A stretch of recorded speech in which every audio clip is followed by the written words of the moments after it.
Welcome, ladies and gentlemen. Let's get started. Straight from New York, yo, this handsome man, You are now tuned in to Aljo the Funk Master. Watch your grill, you'll get knocked out cold fast. And talking shit, now we talking facts. Whether mount or off the back, you in trouble, came to burst your bubble. I don't shelter punches, they find home on your mind about the double. This the weekly scraps. You don't need a map, GPS, I'm right here to lead it that. The world doesn't know it needs, but I grow the seeds, planting fuck a name and the fame. Only legacy remains. Remember the name, Aljamain Sterling. It ain't shit, Motherfuckers.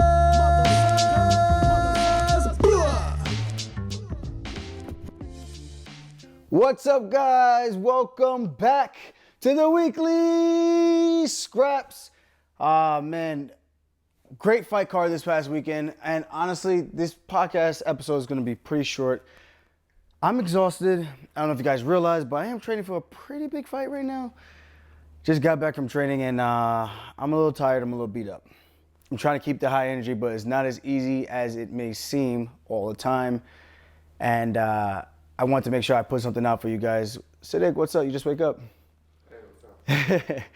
Yeah, so UFC 258, great fight card, great performances. I'm just getting home from training with the guys.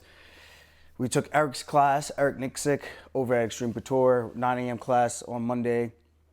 And it was a good session, good drill session. My arms were a little bit more sore than I expected it to be from over the weekend.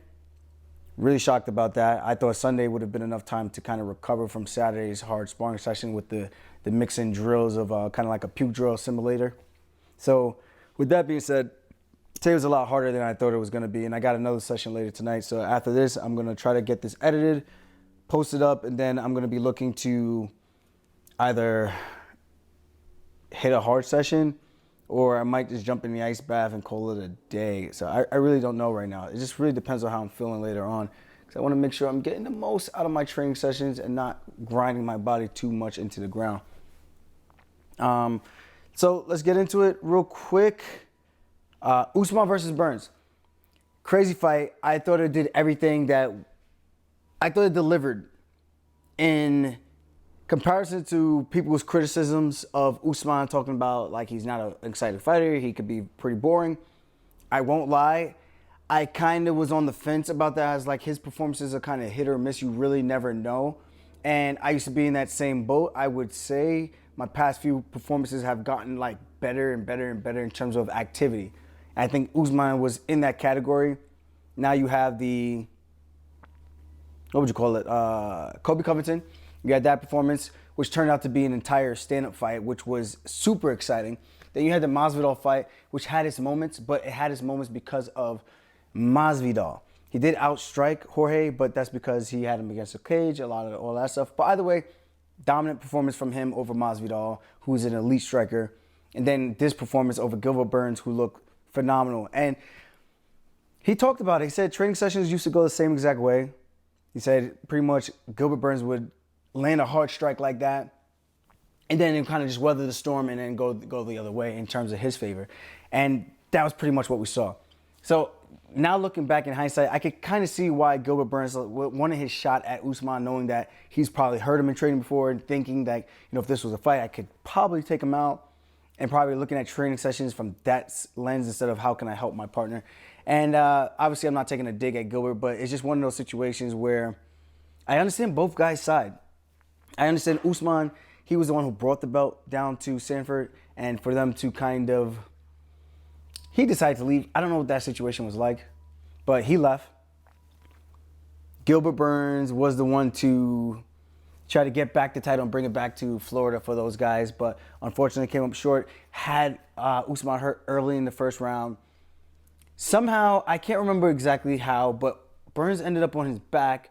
And from that position, while he was on his back, Usman did the right thing, just kicking his legs over and over and over again, eating clock, recovering, fight IQ. All these things show how high his level of his fight IQ is. You heard him say, if you want the position, like show me something, or work if you want to have it, like keep the position or something like that. And Usman did just enough to kind of keep Herb off of him and still keep the fight while Burns was on his back, racking up time against the clock and at the same time doing some damage to the legs of Gilbert Burns. And then in that second round, we kind of see the tables get flipped a bit, where now Burns is rocked and gets dropped, gets hurt with a jab, dropped with the jab actually. You see Usman starting to put it together, starting to find his timing more. Burns coming after him, but him staying a little bit more composed under the pressure of Gilbert Burns. And that says a lot about the development of Usman, in my opinion. It shows how technical he's gotten in his striking, shows how comfortable he's getting within his own skin with being under duress and also being offensive with his striking. I like to say Trevor Whitman probably helped him pinpoint that, hey man, you have long arms. This is an asset. You're strong, you're powerful. Let's use this jab as a piston. And that's what it looked like a piston-like jab over and over and over, hitting Burns constantly. And it busted him up pretty good to the point where it had him rocked. And it looked like he was about to get him out of there from that jab. He recovered, and then eventually Usman was able to pour it on it and get the finish and stop the fight. So great performance from Usman. I think he broke GSP's record, they're saying, with 13 straight wins at the welterweight division. Phenomenal. That's a record that's going to be extremely hard for anybody to beat at this point. The closest guys you could say would have been like a John Jones or a Khabib. But Khabib's no longer fighting. And then you have John Jones, who's going to have his hands full going up to the heavyweight division. Now, with that being said, John Jones still, I think, has a pretty long win streak, probably might be longer than Usman's. Obviously just not at the welterweight division. But again, congrats to Usman. Like you said, put some respect on his name. I will say, I like Usman. I'm a fan of his. I've never been like, let's point out the ones like RDA, a Damian Maia, the Jorge Masvidal one, and there was another one, the Tyron Woodley one. Like, those performances are stellar. The dominant, most dominant guy, barely lost a round to anybody. But I don't know if I could say those are fights that I can go back and rewatch over and over and over again. It's not like a Max Holloway. I'm not saying I have performances like that where it's like, oh, I can't wait to watch an Aljamain Sterling fight again because of X, Y, and Z. I have a couple of performances in there where you're like, holy sh, I got to watch that. Those type of performances. For Usman, it might be a little bit different. But when he is fighting, I am a fan. I want to watch him fight because I think what he does is special in terms of how well he can dominate these guys, sometimes looking like he's not even breaking a sweat. Making sure my chain is not on my mic again, because that would just be sad at this point to keep doing that. I don't know where Gilbert Burns goes from here. I did sense a little subtle jab from Usman when he was posting the pictures of him and Burns saying like, you deserve to be in there with me. You are the next best guy. It's like a backhanded compliment, and I get it. You know, kind of taking a little dig, but at the same time, giving the praise for a former teammate who eventually became his foe. And then I had people asking me like, what would you do if you had to fight Merab? I'm like, we're not fighting. It's as simple as that. As simple as that. We're not fighting. There's so many other guys we can both fight. So it's not hard to figure out. So one of the things one of my other teammates was saying that Burns learned a lesson. And yeah, it's a tough one. It's a tough situation because obviously Burns wants something that Usman has. These guys, kids played with each other. They're family friends. They're probably over for each other's events. And then they go to try to fight each other. It's just kind of, I think it changes the dynamic of the relationship a ton. Like, complete 180. But obviously there's still love for those guys. Next up, I don't know what's up for Usman next, but I can see a Wonder Boy, a Leon Edwards rematch, or even a Colby Covington rematch. Or even a Jorge Masvidal rematch. So there's a couple of fights for him in the wings right now that look very, very enticing and could be fun fights for him. Gilbert Burns, I'm not really sure where he goes from here, but obviously he's only had about 3 or 4 fights at the welterweight division, so there's a lot of potential matchups he can have and a lot of fun fights for him as well to try to get back to that spot, or maybe he goes back down to 55. I don't know. I don't think he can even make it anymore. The guy's huge. I don't know how he made it to begin with. Next up, Alexa Grasso, I thought she looked great. Now, also Macy Barber, I thought she looked great too. She had her moments where she was putting together a combination that just looked like she's been putting in a lot of work and a lot of time into her striking, but she ran into a seasoned striker and someone who's been putting some time into their ground game as well in Alexa Grasso.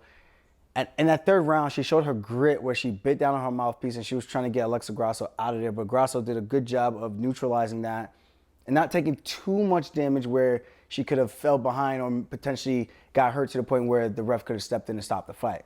So great performances from both of them. I want to see where Alexa Grasso goes from here. She has a pretty good record now, 13-3. Within the UFC, she's won her last two. She lost to Kamaru Usman, majority decision. She beat Karolina Kowalkiewicz, who had a title shot. Carla Esparza had a title shot. She lost to Tatiana Suarez, who should be getting a title shot next, but I don't know what's gonna happen with her. Yeah, she's been out for a while. Yeah, we'll see what happens with that. Next up, Kelvin Gastelum versus Ian Heinisch. I think Gastelum showed that he still belongs in the top echelon of that division. He was pretty much fighting for his job, I would say. Ian did some great things. People were talking about the Granby role, asking me to break that down. Now, in college and high school wrestling, just wrestling in general in the States, you're not allowed to lock your hands around the body unless your opponent is standing. So when they're on the mat, we do this thing called a spiral ride where this left hand is under their left arm and driving it out at an angle, like corkscrewing, and this right hand is in the crotch or at the knee, pulling and prying in another corkscrew motion, so you're circling them down flat, trying to flatten them out and get them flat on the belly so you can break them down and grab a wrist and start to put the handles and the boots in or whatever. Boots in are just hooks or legs. In the Granby situation, Heinisch does a good job with this, doing it on the feet all the time. And I think the one he hit actually was on the ground. When the hands are locked, it makes it very difficult to flip and roll because the guy can just step up and he can just bite down on the hip. So if I know you're looking to roll, I can take my elbow and clamp down and stop you from rolling and kind of stuff you right on your neck, where you kind of just get stuck there. And then it's like you did a roll and you kind of crunch your own neck and you just kind of went flat. With the standing Granby, it's a little bit easier because you can block the legs. You can run forward. As you're running forward, you can tuck your shoulder and roll through it. And it makes it hard where all your body weight plus the gravity for you to try to hold on to that lock while the guy's falling forward makes it extremely difficult. And I think that's why Ian has a lot of success with that, because he's so strong and explosive when he does hit it. I think it's very, very tough for people to hold on in those situations. He looked good. I thought he did some good stuff. I thought he would have been a little bit more offensive with his wrestling compared to Kelvin Gastelum using his wrestling and having more success with his. I thought Kelvin would have been looking to keep it standing more, and it was actually the vice versa. But Kelvin did a good job of just mixing it up all together. Grappling, wrestling, the striking, the kicks, everything he did just a little bit better, or a lot better than Ian Heinisch, and that to me was the reason he was able to get his hand raised and keep his spot within that rankings. Now, Heinisch, tough dude, man, but 32 years old. His last win was over Gerald Meerschaert, and before that he lost two to Amari Akhmedov and Derek Brunson. So that one would have been his big breakout party to get him back in, like the other ones were just a funk, and he showed that he can compete with those guys in the top echelon of that division as well. He still can. He looked good. He didn't look like he got beaten up to the point where it's like, oh man, that was terrible. But he competed. But Kelvin just competed a little bit better in my opinion. And that snapped a huge win for Kelvin. I think he was on a losing streak for... Kelvin's only 28 years old. It says 29 here. But he lost 3 fights in a row. The last time he won was Jacare Souza in 2018 in May. It's a long time ago. And it was a split decision. Now, this next one, Ricky Simone versus Brian Kelleher. Business is booming, as Kelleher always says. Ends up faltering in this one. I don't know if Kelleher was just looking, this was a catchweight at 145. I don't know if Kelleher was just looking for an opportunity to catch a guillotine the entire time, or if he actually had like answers. It just seemed like Ricky Simone had all the answers for Kelleher's guillotines, powering through on his blast doubles, all those type of situations. Anytime Kelleher looked like he got a bite of the head, Simone would just dump him, and he would stay high. Instead of him going to the ground with Kelleher, giving Kelleher an opportunity to latch onto the neck, he would just dump him. So when you run that double, as you run, you hit the ground, you stay up, and with the gravity, you fall off, you're trying to hold on. If you don't have a good enough bite, you're going to fall and slip off the top, as opposed to them going to the ground with you, where you can hit the ground and kind of hit a quick reset and then cinch that guillotine up just a little bit better. Simone looked good. I call the prediction. I think Kelleher might just catch a weird guillotine at a weird angle, which is what he always does. In training, I have to always respect it whenever we work together, because he's so good in that position. I don't even play around with it, especially with my neck being all jacked up. Like, I just don't even want to have my neck cranked on in training. I'd rather save it for the fight. So I call that, and then Simone somehow found my tweet, of all people, and he's quoted it. He said, Brian is dope. He said 90% chance of that happening, and then he said, Brian is dope, though, but it's time for me to put some respect on his grappling. And I said, respect earned, man. That was honestly a very impressive performance for him to take Kelleher down over and over and over again like that. I told him, Rob, he was trying to catch your record. He's trying to catch your record right now. And obviously just joking, but yeah. So that was actually at 145. So I don't even know if they would even count that as bantamweight, because they didn't count my win over Heinisch Barral as bantamweight, even though it was a catchweight at 145. And it was slated for 135, well, whatever. Julian Marquez versus Maki Pitolo. This was a crazy fight. Pitolo came out guns blazing that first round. Looked like he was about to get Marquez out of there. Both guys super nice dudes. That's one thing I have to say right off the bat. Marquez weathered the early storm, came back, was finding success with threatening offensive wrestling attacks from Maki with guillotines. Getting back up with the guillotine attempt, or stopping the takedowns with the guillotine attempt, or just kind of resetting the position where Maki would get in deep for a shot and cause Maki to kind of just back out and just let go of the takedown altogether, because the threat of the guillotine was there. I feel like Maki sometimes, he gets into those guillotine situations, and I think he kind of panics a little bit, not knowing his limits of how far he can go with a choke being on him.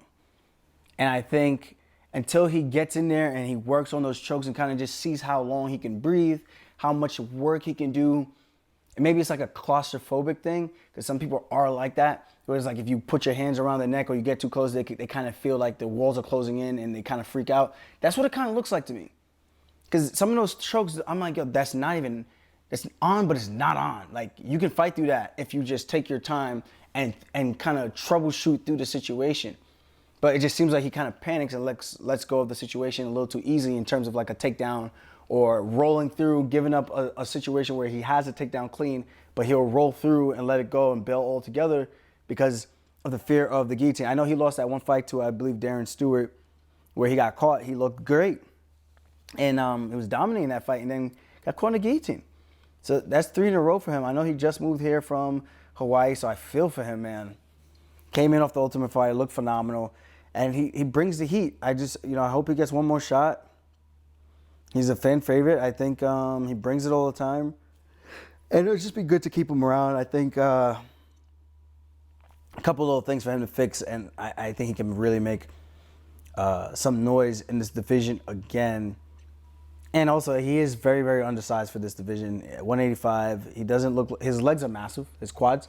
But it doesn't look like he cuts that much weight. But I wouldn't know. I don't ask him what he weighs. He trains here at Extreme Couture now too. So,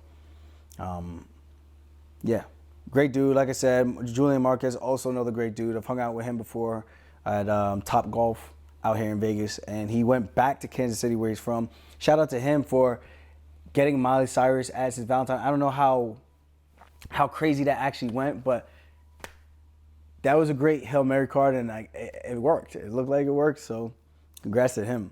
And real quick, shout out to the sponsors at Everlast. Thank you guys for always holding it down for the podcast, as well as sleepybear.com. Go check those guys out. It is for CBD with CBN, and it has melatonin in it.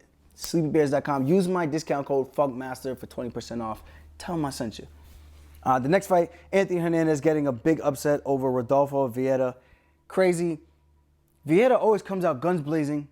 Looks like he's about to finish the fight and makes the fight harder than it needs to be.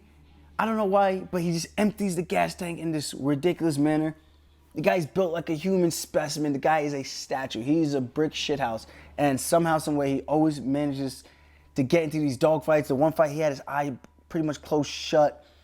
Somehow gets the submission. I'm like, dude, these fights could be a lot easier if you just work on the gas tank a little bit and kind of just energy management, I think, could go a long way for him. For him to get submitted by a guy like this, obviously it's not a jiu-jitsu match.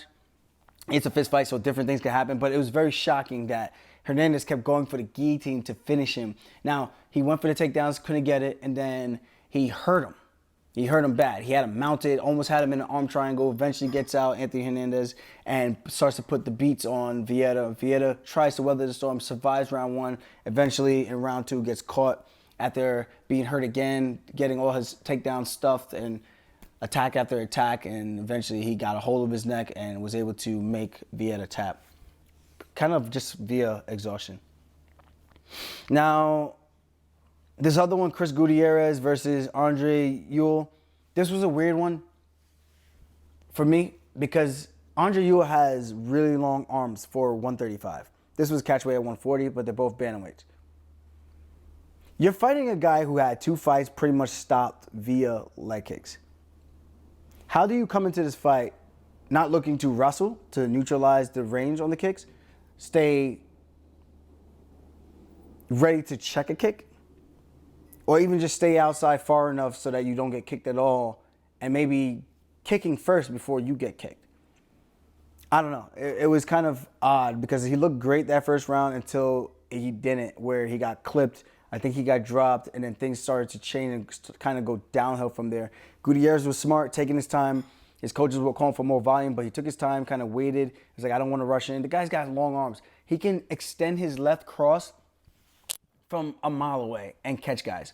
So kudos to him, just having the fight IQ of knowing like when to open up and kind of realize it's a marathon, not a sprint. I need to chip away, and eventually he got Ewell in the spot where he could really lay on some big damage. And good thing he was able to get that first round. And I think he won all 3 rounds, to be honest. And he looked good doing it. And the last one, Gabe Green, he did a good job neutralizing Phillips Rowe's reach as well. The same thing, a guy with a lot of leg kicks. Again, for me, it's just if I know I'm going into a fight with a guy who stopped opponents with leg kicks, or his tape, he throws a lot of leg kicks, that's something we have to address, even if I can check one and make you not throw that many, or I can work my takedowns, or even if it's clinch work, something to change it up. Now, we got this next card this weekend. There's a lot of fights on here, honestly. I'm tired. I'm just going to call it what it is. But there's some fun fights on here. Sabatini's fighting. Oh, Pat Sabatini got signed to the UFC. And this is a guy who James Gonzalez just beat from our gym. Pretty much mangled his entire arm. They came back and won 2 fights. And he got signed.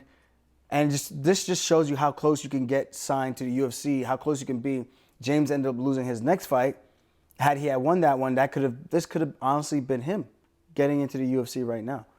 It's kind of crazy. It just really puts things into perspective of what you need to do to get yourself in the right position to get the call up to the big show. So shout out to Pat Sabatini, East Coast fighter, 13-3. He's got a tough test in Rafael Alvarez coming up, and that should be a good one. Then we got Ayman Zahabi. He's fighting at 135. Draco Rodriguez. Chaz Skelly is back finally. He's fighting Jamal Emmers. Emmers is a tough dude. He's one of the only other guys to beat Corey Sandhagen, I believe. Yes, at LFA a couple years back. Shayna Dobson, she's fighting Casey O'Neill. Oh, Casey. She's 5-0. She trains at the gym here at Extreme. But what flag is this? Her name is King, Scottish. She's Scottish. King Casey. Okay. That's different. I thought it would have been Queen, but all right. Julian Rosa taking on Nate Landwehr. That should be a fun fight. Nate Landwehr is just like a zombie. Eddie Wineland taking on John Castaneda. That should be a good one. Luis Pena taking on Jakar Klaus. Jared Gordon versus Danny Chavez. Andre Arlovsky versus Tom Aspinall. There's a lot of good fights on this card. Imavov versus Phil Hawes. Chris Daukaus. Alexei Olenek. Derek Minor taking on Charles Rosa. So there's some good ones. Vieira taking on Kunitskaya. And Derek Lewis, obviously the main event, taking on Curtis Blades. This one should be a fun fight card. Coming up close, obviously, to my fight. So, obviously, right now, the main focus is my weight cut, making sure I stay sharp, stay healthy, and just trying to keep up the cardio the best way I can. I got a tough one tonight. Gonna do a little bit of a Shark Tank. I might make it a little bit easier today, though, just so I can give my body more time to recover. We'll see how I feel. We'll see how I wake up and see if I'm mentally prepared so that I can be focused the entire time and not get hurt because I'm doing things half-assed, you know. So it's gotta be a little bit of a balance. And some people are asking for a request for me to document my weight cut, like I did for previous fights before. If I can get someone who can help me edit it, I would try to do the self-vlogging and send over the footage to somebody and have them do the edit for me, maybe like a 4-minute segment so that people can watch and tune in to see what I'm doing and follow along with what I'm doing for my weight cut. Obviously, it's different because the weight doesn't stay off unless I keep up that diet. A lot of it's going to be water weight the last week, but it's still a good thing to try to practice if you want to shave off some pounds and if you're making the effort to get into the gym as well. You can't just do the food. The food is a big part of it, but you have to do a little bit more getting into the gym. That's going to be the big bonus push. Diet is everything, 100%. You can lose a couple pounds naturally with just changing your diet, but you add in the workouts here and there, you sprinkle those in, good things can happen for you. As always, guys, if you like the podcast, hit the like button, subscribe. Drop a comment below. Obviously, like I said, I'm tired. I'm going to try to get back to as many of you guys as I can. But stay tuned. Thank you guys for the love. And check out the content on my IG page. I just posted a couple of clips from sparring. Very short clips. Sometimes with a hammer, sometimes with a nail. But when you're going with fresh partners who are pushing you every single round, it makes for fireworks. And I think it's going to make sure my gas tank is pushed to a point of we left no stones unturned. As always, if you like my shit, subscribe to my shit. See you guys later. Peace.